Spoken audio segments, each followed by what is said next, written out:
गर्मियों का मौसम चल रहा था। सूरज की तेज किरणें धरती को तपाए जा रही थीं और हर तरफ सूखा सा माहौल था। गंगापुर नामक गांव भी इसी चिलचिलाती गर्मी से अछूता नहीं था। वहां के लोगों के लिए हर साल की तरह इस बार भी पानी की समस्या गंभीर रूप ले चुकी थी। गांव में कभी-कभी हल्की बारिश हो जाती थी, लेकिन वह भी स्थायी समाधान नहीं दे पाती थी। जितना भी बारिश का पानी गिरता, वह सब झील की ओर बह जाता था। अरे भाग्यवान, जरा एक गिलास पानी तो पिला दो। अरे पानी पीने से पहले आपके लिए गुलाब जामुन बना दूं। अरे हाँ भाग्यवान, गुलाब जामुन तो मुझे बहुत पसंद है। तुम पहले गुलाब जामुन ही बना दो। अजी गुलाब जामुन छोड़िए, मैं आपके लिए रसगुल्ले बनाती हूँ। गर्मी में रसगुल्ला ठंडक देता है। अरे रसगुल्ला का नाम सुनते ही भाग्यवान मेरे मुंह में तो पानी आ गया।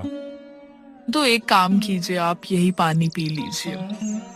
अरे ये कैसी बातें कर रही हो भाग्यवान? मैंने तो बस एक गिलास ठंडा पानी मांगा था तुमसे। अरे नदी सूखती जा रही है, कुएं का पानी भी नीचे चला गया है। पानी लाऊं तो कहाँ से लाऊं? घर में खाने को एक दाना नहीं बचा, ऊपर से ये झुलसाती गर्मी। तुम चिंता मत करो भाग्यवान, मैं अभी मुखिया जी के पास जाता हूँ। शायद कोई राहत योजना हो, कुछ पानी कुछ अनाज का इंतजाम हो जाए। मुरली पानी की समस्या लेकर मुखिया जी के घर जाता है। अजी सुनिए जी, ये पंखा बिल्कुल भी नहीं चल रहा है। दिन भर की गर्मी वैसे ही जान निकाल रही है, ऊपर से यह भी धोखा दे गया। ऐसे ठीक क्यों नहीं कर लेते? अरे हाँ भाग्यवान, अब यही काम बचा था। अभी किसी मिस्त्री को बुलाता हूँ, ठीक करवा देंगे इसे भी। तुम तो बस मौका मिलते ही ताना मारना शुरू कर देती हो। ताना तो तब मारती जब कोई काम की उम्मीद होती। आप तो बस नाम के मुखिया हैं, काम तो कोई करते नहीं। मोहल्ले भर की समस्याएं सुलझाने में लगे रहते हैं, मगर अपने घर की सुधार नहीं लेते। अरे भाग्यवान, ऐसा क्यों कह रही हो? मैं तो हर कोशिश करता हूँ कि इस घर में कोई कमी ना रहे। कोशिश?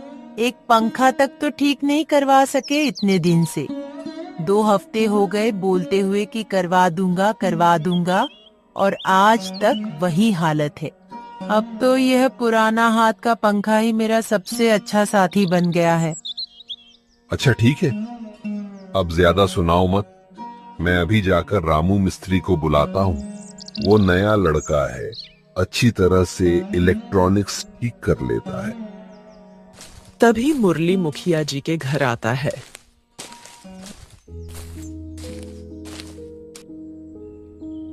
मुखिया जी, आपको तो पता ही है कि इस बार गर्मी कितनी तेज पड़ रही है। सूरज मानो आग बरसा रहा हो। उसी का नतीजा है कि हमारी नदी भी सूखती जा रही है। अब तो खेतों में पानी देना भी मुश्किल हो गया है। हाँ मुरली, ये तो मुझे भी पता है। मैंने भी देखा है, नदी का पानी दिन ब दिन कम होता जा रहा है। जहां कभी नाव चला करती थी, अब तो बच्चे वहीं क्रिकेट खेलते हैं। मगर अभी थोड़ा पानी तो बचा है ना। अरे मुखिया जी, पानी से सिर्फ प्यास बुझती है, पेट नहीं। अब खेत सूख रहे हैं, मजदूरी मिल नहीं रही, बच्चों की फीस भी बाकी है। सोच सोच कर रातों को नींद नहीं आती।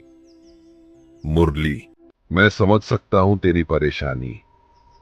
तू मेहनती आदमी है, किसी का बुरा नहीं करता। इस गांव में अगर कोई मदद के लायक है तो तू है, यह ले। यह कुछ पैसे हैं, जरूरत के हिसाब से काम हो सकते हैं, मगर तेरे जैसे आदमी को मना करना मेरे बस की बात नहीं। मुखिया जी, आपका ये एहसान मैं जिंदगी भर नहीं भूलूंगा। जब जब भगवान का नाम लूंगा, तब तब आपका भी लूंगा। आप ना होते तो जाने क्या होता। ए मुरली, एहसान वहसान की बातें छोड़ दे। गांव का काम है एक दूसरे की मदद करना।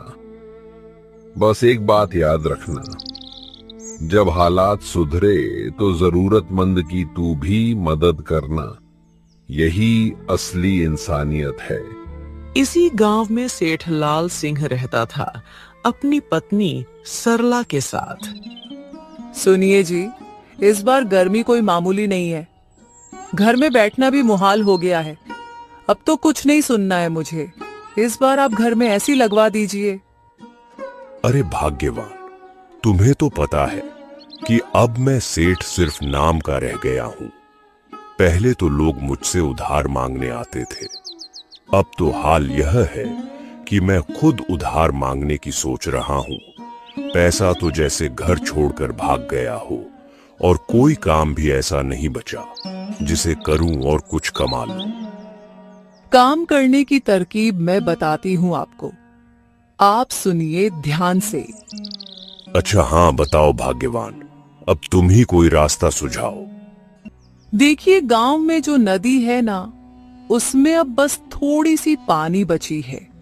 गर्मी के कारण सबका ध्यान वहीं है, मगर वो पानी अब ना पीने लायक है ना काम आने लायक। तो फिर क्या करूं? उसे और सूखने तो नहीं दे सकता। नहीं, नदी को नुकसान नहीं पहुंचाना है, मगर हम एक सूचना फैला सकते हैं कि नदी का पानी पीने से बीमारियां हो रही हैं। थोड़ा सा डर बैठे लोगों में, फिर गांव वाले खुद ही अपने अपने स्रोत ढूंढेंगे। फिर हम कहेंगे कि हमारे पुराने कुएं में अब भी साफ ठंडा पानी है। हम उसका थोड़ा थोड़ा हिस्सा सबको देंगे, लेकिन दाम लेकर। नाम के लिए ही सही, लोग प्यासे हैं। तबीयत खराब हो रही है तो कुछ पैसा देने को तैयार हो जाएंगे। अरे वाह भाग्यवान, तुम तो दूर की सोचती हो, बिना किसी को नुकसान पहुंचाए अपना भला भी और दूसरों की मदद भी। यही तो असली सेठानी की पहचान है। जैसे ही रात का सन्नाटा गहराता है और पूरा गांव गहरी नींद में डूब जाता है, सेठ चुपचाप अपने घर से निकलता है। नदी के बहते पानी में उंडेल देता है। पानी शांत रहता है, लेकिन अब उसकी शुद्धता को जहर ने निगल लिया होता है। सुबह होते ही पानी भरने आते हैं। पानी में जहर मिला हुआ है। अफरा तफरी मच जाती है।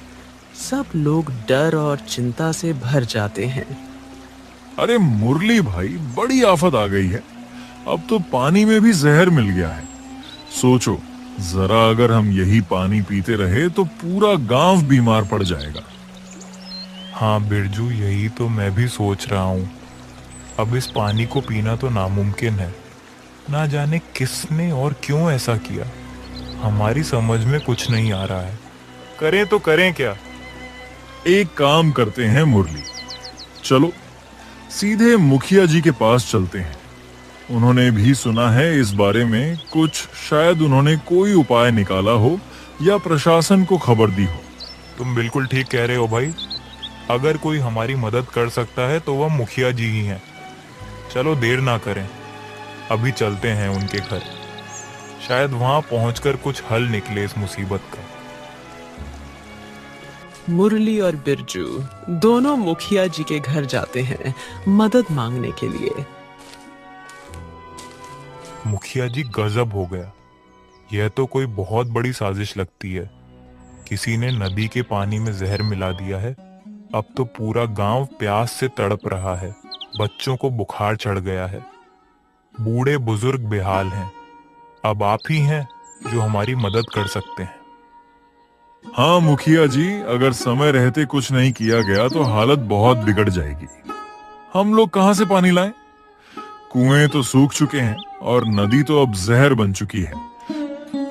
देखो मुरली बिरजू, मैं समझ रहा हूं कि हालात बहुत खराब हैं, लेकिन घबराने की जरूरत नहीं है। मैं गांव का मुखिया हूं और अपने लोगों को ऐसे हाल में नहीं छोड़ सकता। मेरे पास एक पुराना कुआं है जो अभी भी साफ और सुरक्षित पानी देता है। वो कुआं मेरे खेत के पास है। तुम सब गांव वाले मिलकर वहां से पानी भर सकते हो। सच कह रहे हैं आप मुखिया जी। अगर आपने हमें अपना कुआं दे दिया तो गांव में जान लौट आएगी। गांव मेरा परिवार है बिरजू, और अपने परिवार के लिए कोई भी कुर्बानी छोटी होती है। तुम सब लोग जाकर पानी भरो, और अगर कोई सेठ रास्ता रोके तो मुझे बताना, मैं खुद बात करूंगा।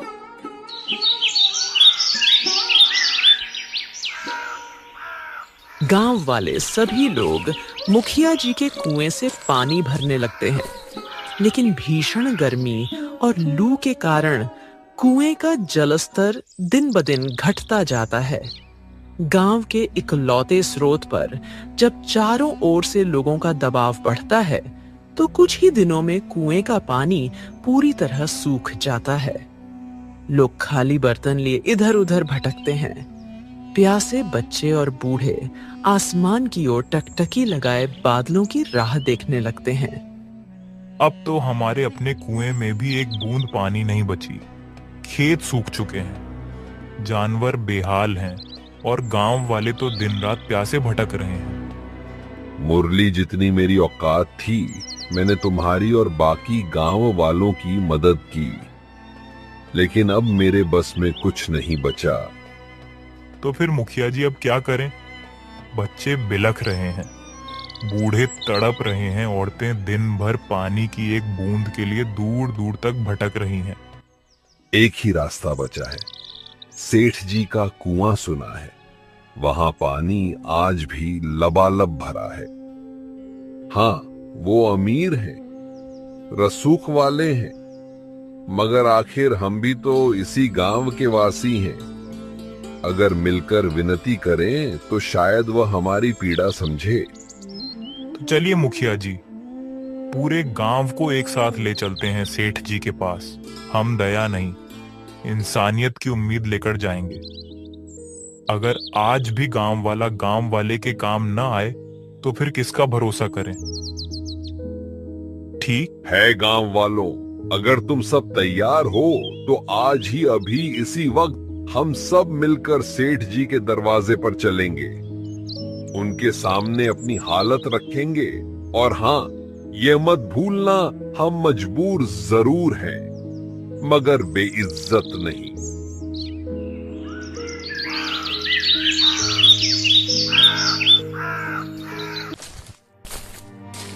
सभी लोग सेठ के घर जाते हैं मदद मांगने के लिए। अरे मुखिया जी, मुरली, तुम सब मेरे दरवाजे पर। बताओ क्या बात है, आज कैसे आना हुआ? सेठ जी, अब हालात बहुत बिगड़ चुके हैं। गांव के सभी कुएं सूख चुके हैं, तालाबों में दरारें पड़ चुकी हैं, बच्चे बूढ़े सब प्यास से बेहाल हैं। अब केवल आपका कुआं ही है जिसमें पानी बचा है। हम सब गांव वाले आपसे मदद मांगने आए हैं। क्या आप हमें कुछ पानी दे सकते हैं? सेठ जी, हम दया मांगने नहीं आए, इंसानियत की गुहार लेकर आए हैं। प्यास ने हमें झुका दिया है, मगर हमारी आत्मा अभी भी जिंदा है। देखो मुरली, अब जब पूरे गांव में पानी खत्म हो चुका है तो तुम सब मेरे कुएं की तरफ दौड़े चले आए। ये कुआं मैंने अपने पैसों से खुदवाया है, अपने खून पसीने की कमाई से, और ऐसे ही मैं कैसे किसी को पानी दे दूं? तो क्या सेठ जी, अब आप पानी की भी कीमत लेंगे? पानी तो जीवन है, इसकी क्या कीमत लगाई जा सकती है? पानी की कीमत नहीं लगाई जाती। लेकिन हालात जब बिगड़ जाए तो हर चीज की कीमत तय होती है। तुम्हें पानी चाहिए तो उसकी कीमत देनी होगी। यह दुनिया अब एहसान पर नहीं, सौदे पर चलती है। अगर कीमत नहीं दे सकते तो माफ करना, तुम लोग यहां से जा सकते हो। ठीक है सेठ जी, अगर कीमत ही आपकी शर्त है तो हम कीमत देंगे। एक एक पैसा जोड़ेंगे, मजदूरी करेंगे, खेत में दिन रात खपेंगे, मगर अपनी जान बचाने के लिए हम पानी की कीमत अदा करेंगे, क्योंकि अब प्यास ने हमें उस मोड़ पर लाकर खड़ा कर दिया है जहां या तो पानी मिलेगा या फिर हमारी लाशें। कुछ ही दिन में सेठ ने पानी के दाम अचानक बढ़ा दिए। पहले जो पानी 5 में मिल रहा था, अब उसकी कीमत सीधे 50 कर दी गई। यह सुनते ही पूरे गांव में हड़कंप मच गया। लोग परेशान हो गए। गरीब किसानों और मजदूरों के लिए यह बोझ सहना मुश्किल हो गया।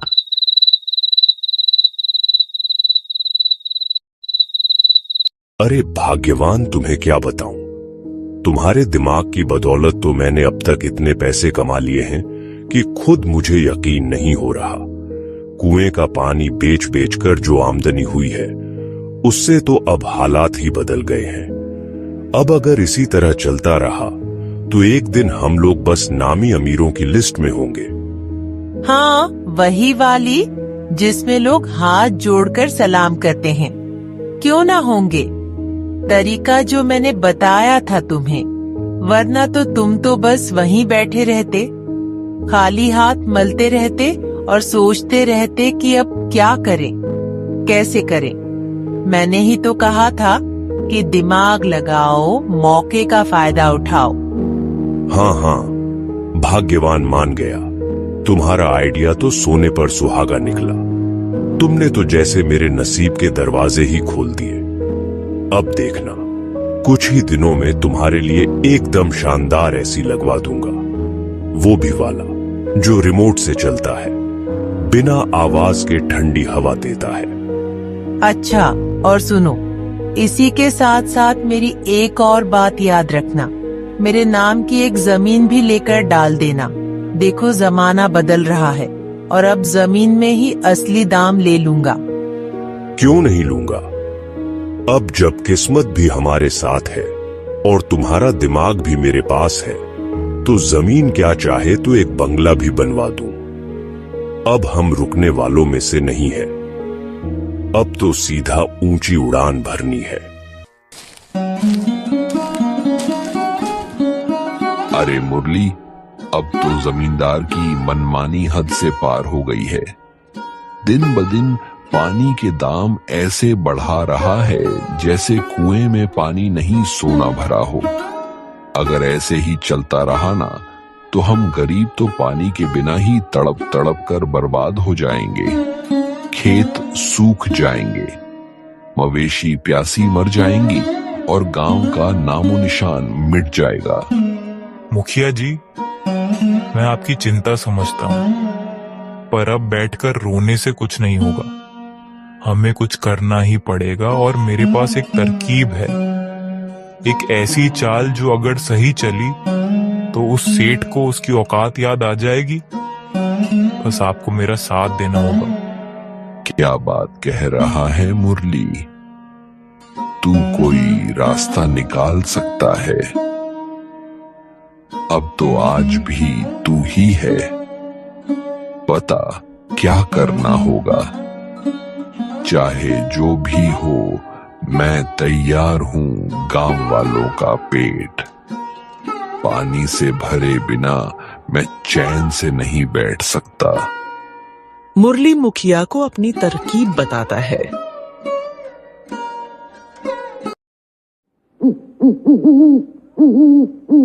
उसी रात को मुरली और बिरजू दोनों बात कर रहे होते हैं। तभी सेठ वहां आता है और उनकी बातें सुनने लगता है। अरे बिरजू, तुझे एक बड़ी भारी बात बताने वाला हूँ। बैठ, पहले तूने सुना है मुखिया जी के कुएं की बात? नहीं भाई, नहीं तो। बिरजू सुन, उस कुएं में, उस पुराने सूखे वीरान कुएं में कालिया ने ढेर सारा खजाना छुपा रखा है। क्या बात कर रहे हो मुरली भैया? अगर वाकई मुखिया जी के कुएं में खजाना है और वह भी ऐसा खजाना जो गांव की तकदीर पलट सकता है, तो फिर हम चुप क्यों बैठे हैं? चलो निकाल लेते हैं ना खजाना, पर हमारा हक है, गांव का है, जनता का। बस यही तो बात है बिरजू, ऐसे ही तो नहीं जा सकते उस कुएं में, क्योंकि वो कुआं अब सिर्फ पानी का कुआं नहीं रहा, वो अब मुखिया जी की हिफाजत का बक्सा बन गया है। और जब तक कुएं पर उनका ताला है तब तक हम अंदर झांक भी नहीं सकते। करना क्या है बिरजू? अगर खजाना चाहिए तो कुआं खरीदना पड़ेगा। हाँ, पूरा का पूरा कुआं, तब जाकर हमारे पांव उस अंधेरे में उतरेंगे और उजाला ऊपर आएगा। वो तो मुखिया जी के कुएं में खजाना संदूक का पड़ा है। मैं मुखिया जी से मुखिया का कुआं खरीद लूंगा और बदले में अपना कुआं दे। सेठ अगले दिन मुखिया जी के घर जाता है। अरे सेठ जी, आप यहाँ मेरे आंगन में मेरे दरवाजे पर बताइए तो सही, किस काम से तशरीफ लाए हैं आप? मुखिया जी, मैं किसी निजी फायदे के लिए नहीं आया हूं। मैं तो बस उस पीड़ा को अब और नहीं सह पा रहा जो इन गांव वालों की आंखों में रोज रोज देखता हूं। अब फैसला करना ही होगा। फैसला? कैसा फैसला? मैंने सोचा है कि मैं आपका वो सूखा कुआं जिसमें बरसों से एक बूंद भी पानी नहीं है, वो कुआं मैं अपने नाम करवा लेता हूं और बदले में आप मेरा वह कुआं रख लीजिए जिसमें पानी है, जो अब भी किसी की प्यास बुझा सकता है। मैं अपना पानी वाला कुआं आपको दे देता हूं। यह आप क्या कह रहे हैं? मेरा सूखा कुआं लेकर आपको क्या मिलेगा? उसमें तो ना पानी है ना उपयोग। फिर क्यों? मुखिया जी, बात फायदा और नुकसान की नहीं है, बात इंसानियत की है। गांव वाले रोज मेरी दुकान से गुजरते हैं, आंखों में उम्मीद ले। मुखिया सेठ से अपना कुआं बेच देता है। अरे आप सच में पागल हो गए हैं क्या? आपने हमारा पानी से भरा हुआ कुआं, वो कुआं जो हमारी कमाई का जरिया था, वो कुआं जिसमें पूरा गांव पानी भरता था, उसे छोड़कर उस सूखे बेजान कुएं के बदले दे आए जिसमें ना पानी है ना काम का कोई नामो निशान।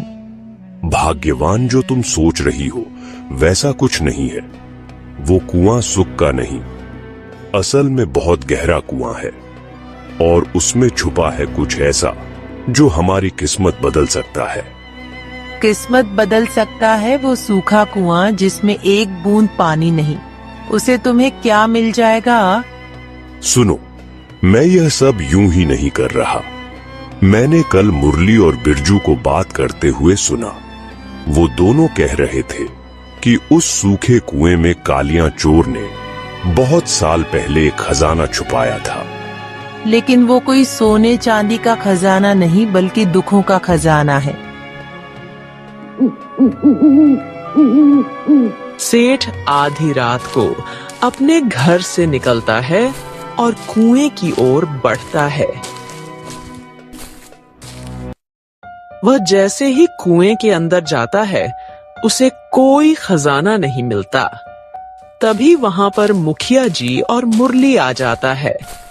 अरे मुरली, तू तो बोल रहा था कि इस सूखे कुएं में खजाना है, लेकिन मैंने तो पूरा कुआं खुदवाया, उसमें तो ना एक सिक्का मिला, ना कोई संदूक, ना कालियां, ना खजाना।